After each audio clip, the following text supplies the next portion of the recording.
All right, welcome back. We're doing part 3 of Partnering with God, and we've been talking about Gideon out of Judges chapter 6, and just got done talking about how the Lord is trying to wake us up and reorient us by breaking the fears that we've held onto or that we've been walking in, break those off so that we can really step into our identity.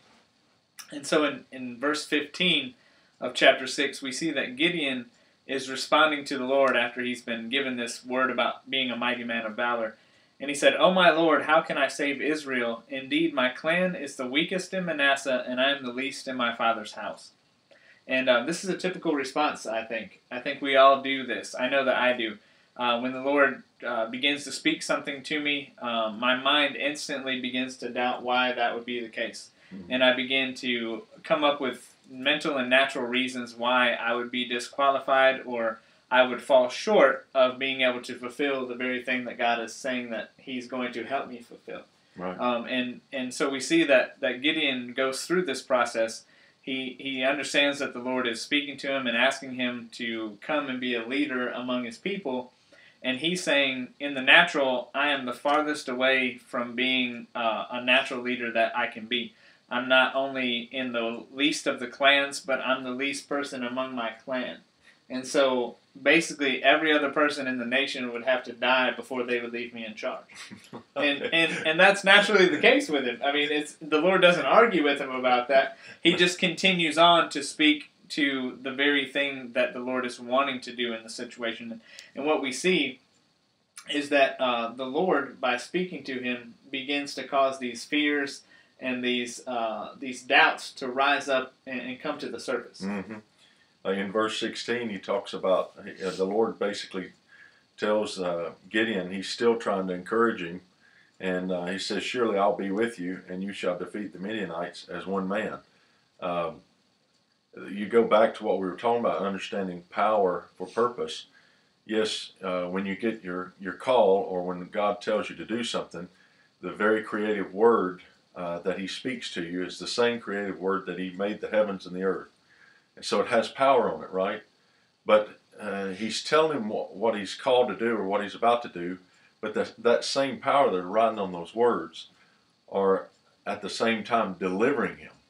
So he's encouraging him with this wonderful calling, but at the same time that power is going into him and bringing up all his rejection issues, his fear issues, and it's coming to the surface, and he's, without him knowing, he's being delivered. Yeah.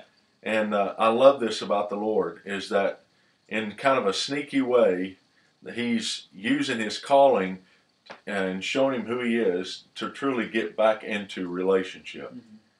And if the Lord can get us back into relationship, then, and that relationship start becoming one, then that presence of the Lord starts taking over the old presence of the old strongholds that are within us and starts pushing them out. Yeah. And basically what we're seeing here is Gideon is getting wonderfully delivered.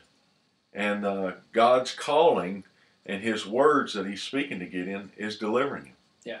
And so you find out later on, down the line, we'll talk about it later, is that Gideon finally finds out or awakens to who he is. He believes it. And starts to believe it. And so we felt like it was important to share that because a lot of us may receive our calling, but then, you know, sometimes we already have this thought of, well, I got to get delivered this first, got to get delivered that first. But you don't realize God's word is powerful enough to deliver you. Yeah. And if you allow him to continue to speak to you, that power that on his words will bring up everything that you have within you, and you can release them to him. Mm-hmm. And before you know it, you'll have your relationship back with the Lord. Yeah. That's the main deal. That's the deal. Yeah. That's the deal. And that's the model that we can use. Exactly. With other people, we can choose to speak the words of life, that testimony of Jesus that is the spirit of prophecy. We can prophesy to those people that are bound up, that are hurting, that are discouraged, that are sitting in a wine press, you know, out of fear.